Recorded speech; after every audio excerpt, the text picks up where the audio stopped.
Hello guys and welcome to the Toffee Blues, your source for all things Everton. Once again I'm Greg and I'm going to be giving you my predicted starting lineup for Everton's game this weekend, and this weekend we are away at Old Trafford on Sunday. I'm going to be a bit happy this video, great week last week, absolutely buzzing off the back of that. Big Duncan Ferguson's had such an impact. I'm actually going into a game with a bit of confidence. I'm excited to see how the team performs. I'm excited to see the squad he goes with.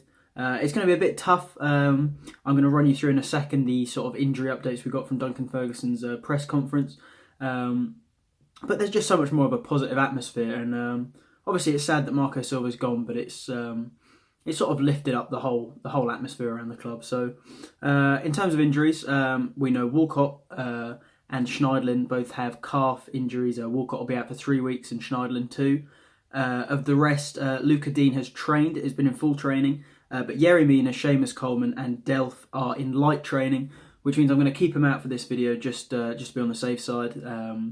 They'll probably be assessed for a role on the bench, or maybe in the starting 11 if they're fit enough in the coming days. But for now, let's work on the proviso that they're not playing. But throw Dean in as probably is playing now that he's trained with the first team. So in terms of shape, I'm very much of the philosophy if it ain't broke, don't fix it. And that 4-4-2 worked really well tactically against Chelsea. So for me, stay with it. And then filling in the personnel, it'll be Jordan Pickford in goal. I'm going to assume that Luca Dean is fit enough to start. Him at left back, if not, obviously Leighton Baines. And with Mina out, it'll be Keenan Holgate as a back two again. I worry slightly about that with the real benefits Manchester United have at the moment is their directness and their pace. So if we sit back, Michael Keane is going to suffer a lot from that front three. Dan James, Rashford, Martial, any of them could beat Michael Keane on any day, really. I was going to say a good day, but those two are going to be put under a lot of pressure at the back. And then at right back, Sidibe, he is blowing hot and cold for me. He puts in monumental performances. He's getting some assists. His crossing is fantastic, but some games he just looks terrible. I think it's just adjusting to life in the Premier League. I hope that what we see at the top is his real level, and what we see at the bottom is just inexperience in the league. So I'm gonna be positive with him and hope he gets a good run and sort of keeps the good performances as a consistency. So Sidibe at right back, and then with Schneiderlin out in the midfield, I can only really see it being Gylfi Sigurdsson and Tom Davies. Seems to make sense to me. And then with Walcott out, I can imagine this is where it gets a bit tough. Maybe Richarlison's pushed out to the right, or at least here I'm sort of talking about, because Duncan Ferguson and his team selection is a bit of an unknown quantity. This might take a bit more of the form of what I do with the issues he's faced with within the system he likes to play. So let's say with Walcott out, Richarlison goes to the right. I know he was fantastic up front with Calvert-Lewin. Those two complement each other really well. But for me, he's the only out-and-out right-sided player I'd like to see here. And let's keep Iwobi on the left, because his statistics for chance creation look really good, and I think it's quite crucial that he's in the side. I'd rather have him in a more central role.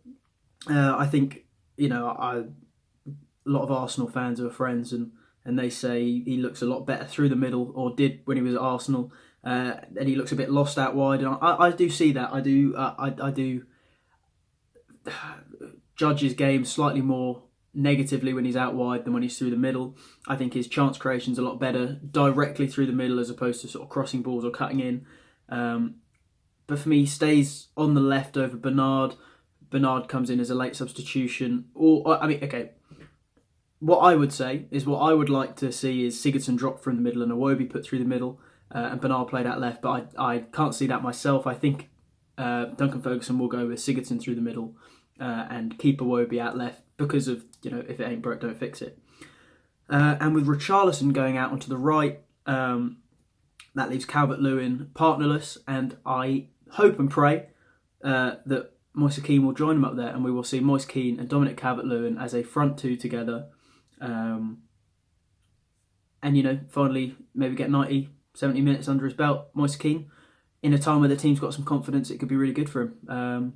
Obviously Tosun's an option, but for me, he's always been a better substitute. So throw him on if we're chasing the game or we need another goal. And I reckon that could be a winning formula for me. So that was a bit confusing. I said a lot of names and I mixed mine in with his. So I'll go through from start to finish and tell you what my team looks like. It's a 4-4-2 with Jordan Pickford in goal, a backline of Luca Dean, Michael Keane, Mason Holgate and Djibril Sidibe, with Tom Davies and Gylfi Sigurdsson in the midfield. Out wide, Iwobi and Richarlison at left mid and right mid, and then Moise Keane and Dominic Calvert-Lewin up top. What do you think, guys? Would you have Iwobi or Bernard in? Would you put Iwobi in the middle? Would you start Keane up top, or would you keep Richarlison up top and then throw someone else out right that maybe I've forgotten? And, you know, what chances do you think we have in this game? That's it from me, and best of luck to the boys.